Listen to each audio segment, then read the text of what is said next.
I didn't like that one. Jake too big for Tank. You know, in reality, he's way too big for Tank. Like Tank is very talented, punch hard, explosive, the whole 9 yards. But Yeah, because some people say Jake's fight's rigged. He's like suing people now that say they're rigged. You see that? But how could they rig it before? Because like, what if they just say, "Oh, we're gonna go soft on each other," and then Tank just fucking throws it right at Jake? Jake can punch with that right hand. Like I seen him, you know what I mean, up close in person. Like dude is big. He's not as slow as people think he is, and he can punch. You know, that's why a lot of people know, like, there was times where, you know, him and Tyson, you know, was in the ring and he could have like laid it on Tyson, but he kind of like held back. You could tell. And that's the same with Tyson. Like Tyson could have caught Jake with something and he just like, you know, so you can see it. If you had to choose someone to win that fight, who do you think wins? Honestly, I think Jake by youth. Really? Emiliano Vargas spoke candidly about the state of modern boxing and the impact of figures like Jake Paul. He noted that Jake realized boxing today isn't just about skill or legacy, it's about grabbing attention. Fan excitement, social media buzz, and entertainment value now dictate the biggest paychecks. Vargas argued this is unfair to real champions who spent their lives mastering the sport and facing the toughest opponents, yet never earned anywhere near what Jake makes through spectacle and popularity. He believes Jake recognized the formula early: create drama, build hype, and dominate the spotlight, and the money follows. Vargas expressed a mix of admiration and disappointment, highlighting how boxing is increasingly shifting from pure competition to entertainment. Right. Explain this to me. Not in basketball terms, just such a funny internet comment, but explain this to me like a third grader. What is an exhibition fight? I don't even know, bro. I'm gonna be real with you. All I know is that Jake is making, God damn. But God, when they say it, God bless Jake, bro, because this is what he figured out. He figured out this. He figured out boxing is all about attention. 100%. And he went from Disney to, you know, getting paid. What I told you, world champions that have dedicated their whole life to this sport, yeah, they will never get paid. Not even a percentage of what he's making. Yeah. But because attention brings dollars. It doesn't matter if it's a podcast, if it's a movie premiere, if it's boxing. If there's no attention on it, you're not going to make no money from it. This is like the WNBA conference. That's why they don't make the money, because they don't have the attention. No, for sure. I was at the WNBA yesterday. That shit was lit, bro. It was lit? I was chopping it up with Floyd was there. It was like, good? People they won by like, I think 1 or 2 points. But I was standing up and I was jumping in, you know, it was the finals though. Yeah. It's the finals. So, all that aside, I just feel like Gervonta could crack though, bro. Oh, of Gervonta course. could crack. I mean, so this is what I want. He's sparred light heavyweights and heavyweights before. Like, this ain't nothing new. Even taller guys. For sure. Yeah, so what I really want to ask you in regards to that fight is, like, obviously someone like Gervonta is not, in his mind, he's not going to go out there and look stupid, no matter how it goes. Right. No, he's not. But that's what when I see it's an exhibition fight, I'm like, what does that mean? And you can still get knocked out. You know, I feel like that means there's not going to be no winner. No effect on the record. Yeah, that's exactly what it means. But you could get knocked out. So you don't think, because, like, you know, the beef now is like, this shit's the WWE. That's what people say about boxing. I mean, Showbiz emphasizes that Gervonta Davis is not underestimating Jake Paul, even though the fight is officially labeled an exhibition. According to him, Tank views this as an opportunity to assert his dominance on a global stage. A convincing win over Paul could skyrocket his reputation far beyond the boxing community. That's why Tank's coach has revealed he's training as if it were a world title bout. Showbiz notes that for Tank, losing isn't an option. The internet never forgets, and a single poor performance against a YouTuber turned boxer could haunt his legacy. Even without a championship or official record on the line, Tank understands the real stakes for his image, aiming to clearly show the difference between a lifelong professional and a self-made celebrity boxer. You mean to tell me you start hitting Jake with some shit, he ain't gonna fight back? He said, fact. But he had you on a hit list before this fight even happened. So his mental is on you. So you have to take him serious. What Tank Davis doesn't know he's risking is crazy. I hope he knows now. The fan base doesn't know what Tank's risking. Y'all just seeing it as WWE shit. That Jake Paul is an opportunist, and that Jake Paul is going to try to knock him out. He's going to try to knock him out, do this, cross his arms. He's going to try to do that shit. If he hits Tank and Tank has Bambi legs, that goes viral.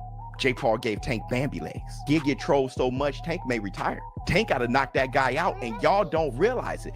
And regardless of the reality of it being an exhibition, that shit, the sight of that is going to go viral. Tank going to have to take him seriously and knock his ass out. Danny Garcia and other analysts see this upcoming fight more as entertainment than a true sporting contest. They acknowledge it isn't a matchup between equals, but rather a business spectacle designed to draw attention and generate revenue. Yet they also point out that the curiosity it sparks is undeniable. Fans are eager to see what happens when a small, explosive fighter like Tank faces a much larger, less experienced boxer like Jake. Analysts also suggest this could be one of Tank's final major events before retirement. Tank Davis, I have a feeling, bro, Tank Davis is going to retire after this fight. Sometimes when you get a big payday like that against a fight like Jake Paul, like you as a professional boxer, does that shit bother you, or are you about it because it's promoting the sport of boxing? No, it don't bother me, because if I was in that position, I'd be happy. I always look at it like that. Like, if I was in that position, I'd be happy making all these millions of dollars. You know, it don't count. It's just for show. I mean, it's a win-win. I mean, at the end of the day, it's the fight. It's the Does Tank Davis get it done with Jake Paul? Jake Paul's a little bit bigger. It's interesting, man. I don't think it's going to be easy for none of them. I think it's going to be interesting because Jake is a big dude, and Jake is not a bum. Like, right. Jake knows how to fight a little bit. Right. And Tank is a lot smaller. I think it's going to be entertaining for sure. I'm definitely going to be tuned in because I just want to see, like, the outcome for sure. Damn, right. You have it, Kamaru. See? Yeah, I've been saying that. I think, see, Danny, you can attest to this. I see when Jake came into the sport of boxing, it's just, of course, we say, oh, it's just a goofy YouTuber or a content creator coming into the actual combat sports. He came in with such hype and so many eyeballs to where at first it didn't look the greatest, but he's really proved it. The more people have doubted him, the more people have hated on him, the more people have said these things about him, the more it's fueled his fire to where he stayed in the gym enough to where you see Jake now running off combinations, and he actually kind of looked like a boxer. Yeah, he definitely stepped it up. I mean, everybody in the beginning was like, man, I've been doing this my whole life. Like, we can't let somebody come in here and just make all this money. And right. Everyone said that as a boxer, but as he kept doing it, like I kind of started to respect it, because how many people could really like turn one fan base into another? You know what I mean? Like, you could be a YouTuber and then you could try to be like a rapper and your fans don't go with you. Like, his fans really followed him to the boxing world. Like, you gotta respect him. He got a loyal fan base, because it's like, if I try to drop a song, nobody gonna listen to it, you know what I mean? Showbiz explains that both fighters are in a position where failure isn't an option. For Jake Paul, this fight is the ultimate test of whether he truly belongs in boxing. He's made his name against celebrities and older opponents, but Tank is a young, active champion. If Jake underestimates him and gets outclassed, his credibility would take a huge hit. Tank, meanwhile, also faces high stakes. Losing even an exhibition to someone like Jake would be a major humiliation. Showbiz notes that's why both will approach the fight seriously, despite its entertainment label. The pressure differs for each. Jake aims to prove he can hang with real fighters, while Tank wants to uphold boxing's pride. That mutual pressure makes this exhibition far more intense than most conventional bouts. Tank Davis is in a situation where there's a good chance he'll have to retire, like he said after this fight. Let me tell you what I mean. With everyone saying that Jake Paul's fights are fake, Jake Paul brand cannot afford this fight to be a play-around fight that goes the distance. It just can't afford it. If it goes the distance and it's tit for tat and everybody it's like a sparring session, Jake Paul's brand is going to take an enormous hit. I don't think Jake Paul's brand can afford it. I think Jake Paul knows that. And he's going to go out there throwing haymakers, trying to knock out Tank. I'm telling y'all, and y'all keep playing around. Y'all keep telling Tank that it's fake. Y'all keep saying, whatever. And what's gonna happen is Jake Paul, playing possum, is going to try to knock this guy out and go viral. Bro, and it doesn't matter. It doesn't matter the size. It doesn't matter anything, bro, because it's going to go viral and everybody's gonna roast the hell out of Tank. And I'm saying, Tank, you gotta take this fight seriously. I don't know what was said to you, but don't listen to your fans. Your fans, the Tanky Wankies, been setting you up to lose forever. Brother, listen to the biz. Don't listen to anyone else. Your only option is to take Jake seriously and knock him out. Brother, that is your only option. Because Jake Paul knows that's his only option. He's just not saying anything. Leonard Ellerbe defended Gervonta Davis against his critics, pointing out that many in boxing and the media question why Tank doesn't face fighters like Shakur Stevenson or Vasyl Lomachenko, but failed to consider the business realities. Ellerbe explained that Tank has his own career path, and not every fan-desired matchup makes sense financially or contractually. He argued that people often criticize Tank without understanding how the sport operates, despite the fact that Davis has already achieved massive success and built a fan base few can rival. According to Ellerbe, Tank isn't avoiding challenges, he's strategically choosing fights that align with his career, safety, and business interests. Davis is 30-0 or whatever his record is. He's undefeated, but he's never fought anybody. He never does anything. He never tried to make a fight with Vasily Lomachenko. He never wanted to fight Shakur Stevenson. He didn't fight Devin Haney. And they go and list a bunch of stuff that he did not do, right? But don't want to look at the facts related to whether or not he could even do the things that they're asking him to do. So Leonard Ellerbe used, for example, what was said about Vasily Lomachenko and Gervonta Davis, and Gervonta ducking Vasily Lomachenko when Vasily Lomachenko was at 130 pounds. So there was video that was shared in the stream, the thread of tweets, tweets, I guess that's the right way to say it, in which Bob Arum is on tape saying, "What do I look like trying to make big fights for Gervonta Davis? My job is to make fights for my fighters. I have plenty of good fights that I can make for Vasily Lomachenko, for Shakur Stevenson, for Devin Haney, for these people in my promotional company that I can make good fights for. I don't need to go outside and make a fight outside of Top Rank." That is what that's what the president of Top Rank, Bob Arum, said about making a fight with Gervonta Davis and Vasily Lomachenko.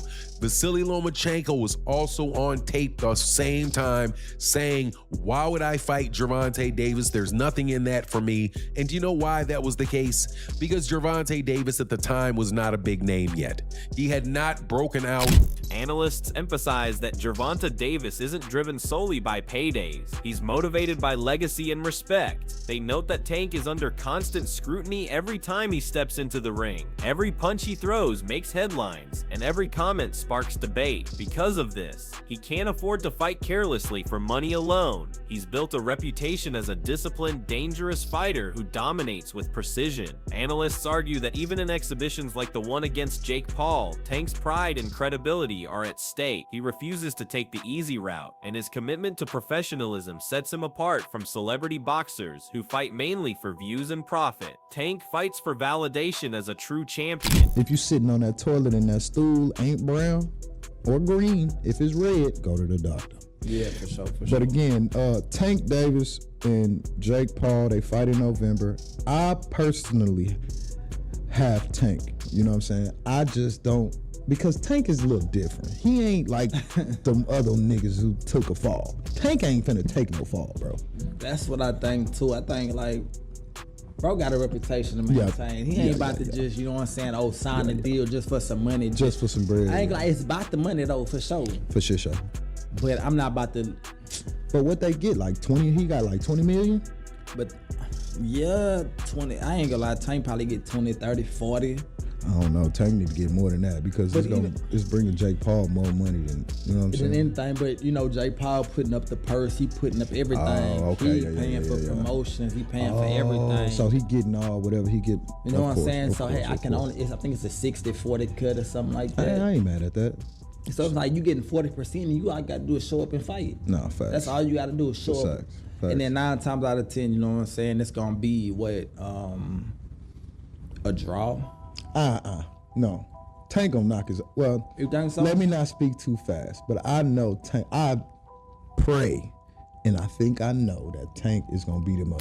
Nate Diaz offered his trademark no-nonsense take on the fight, saying that while Jake might have a shot, it ultimately doesn't matter because this isn't a real competition. For Diaz, it's purely entertainment, a performance designed to make money and spark fan conversation. He declined to pick sides or make predictions, viewing the bout as disconnected from the essence of combat sports. Known for valuing raw, authentic fighting, Diaz sees this event more as a business collaboration than a true contest. His comments highlight how professional fighters often regard modern exhibitions with skepticism, believing that the purity of the sport has been replaced by drama and financial motives. I gotta ask you, Jake Paul versus Gervonta Davis. Does Davis have a chance? Gervonta is a great boxer, but he ain't gonna be Jake Paul. So you got Jake Paul by knockout, or? No, I don't got anybody, but I don't think he's just too small. It just I don't want to beat up somebody that small. I don't want to, you know what I'm saying? What do you think of the fight? I don't want to lose to somebody else. There's no point in the fight. It's a great fight, actually. You think I'm it's not a good hating fight? on the fight, but I think my thoughts on it is let's watch and see what happens. Ryan Garcia said that boxing's turning into WWE. Yeah, with that type of matchup. Do you agree? Last thing, White House card, like he said, you want Conor McGregor? Yeah, but the whole thing's on WWE, so it's like, at least that's happening and getting something to talk about, something to watch, and I'm looking forward to that fight. What's your take? Do you think Gervonta Davis is making the right move by prioritizing financial gain over legacy? Drop your thoughts in the comments below. You know, when this fight was announced, I thought it was just like, you know, fabricated, just like something to hype stuff up. But after seeing like the weigh-ins, I mean, just look at, he has to bend down to be, it's absolutely crazy. And I've said this before, this isn't gonna do either fighters any favors, right? Gervonta Davis, he wins, so what? You beat a YouTuber. You lose, you lost to a YouTuber. You know what I mean? They won't even care about the size. Jake Paul wins, he beats some small dude. You know what I mean?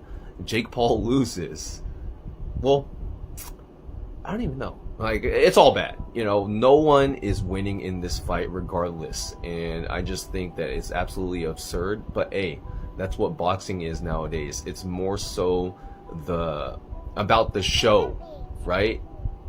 Instead of actually being competitive at this point. But at the same time, it kind of is competitive because obviously everyone knows that Gervonta Davis has better boxing skills than Jake Paul. We're gonna see if that's going to matter when the guy has 60 pounds on you. So it's definitely something that I'll still watch.